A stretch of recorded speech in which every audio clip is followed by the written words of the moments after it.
జమిలీ ఎన్నికల బిల్లు పరిశీలనకు జేపీసీ ఎందుకు? अर्जुन राम मेघवाल जी। Thank you, Honorable Speaker, sir.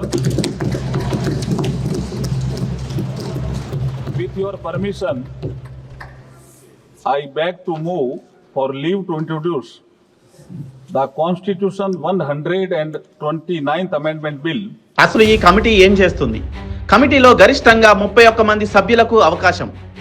ఎంపీల సంఖ్య ఆధారంగా అన్ని రాజకీయ పార్టీలకు కమిటీల్లో ప్రాతినిధ్యం.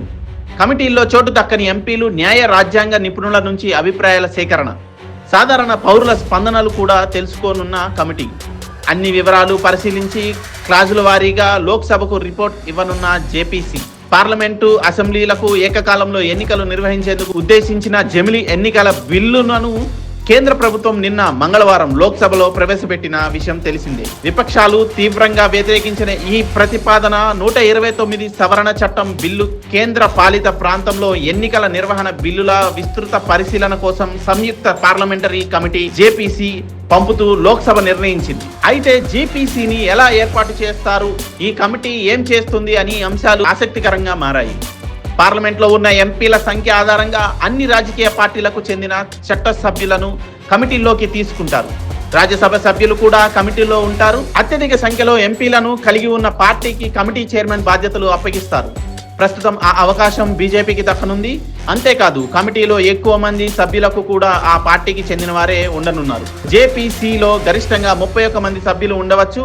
ఈ కమిటీ కాల వ్యవధి 90 రోజులుగా ఉంటుంది. అత్యవసరమైతే ఆ తర్వాత గడువును పొడిగించేందుకు అవకాశం ఉంటుంది. లోక్సభ స్పీకర్ ఓం బిర్లా మరో 48 గంటల్లో జేపీసీని ఏర్పాటు చేయాల్సి ఉంటుంది. ఎందుకంటే శుక్రవారం డిసెంబర్ 20 పార్లమెంటు శీతాకాల సమావేశాలు ముగిసిపోనున్నాయి.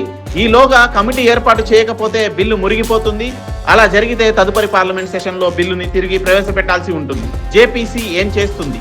కమిటీలో భాగంగా లేని ఎంపీలు, మాజీ జడ్జిలు, లాయర్లు వంటి ఇతర న్యాయ రాజ్యాంగ నిపుణులతో పాటు సంబంధిత భాగస్వామ్యులతో జేపీసీ సభ్యులు విస్తృత సంప్రదింపులు జరుపుతారు.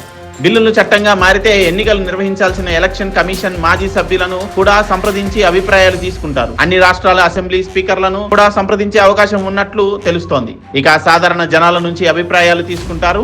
ఈ సమాచారాన్ని సేకరించిన తర్వాత క్షుణ్ణంగా పరిశీలించి క్లాజుల వారీగా లోక్సభలో నివేదికని సమర్పిస్తారు.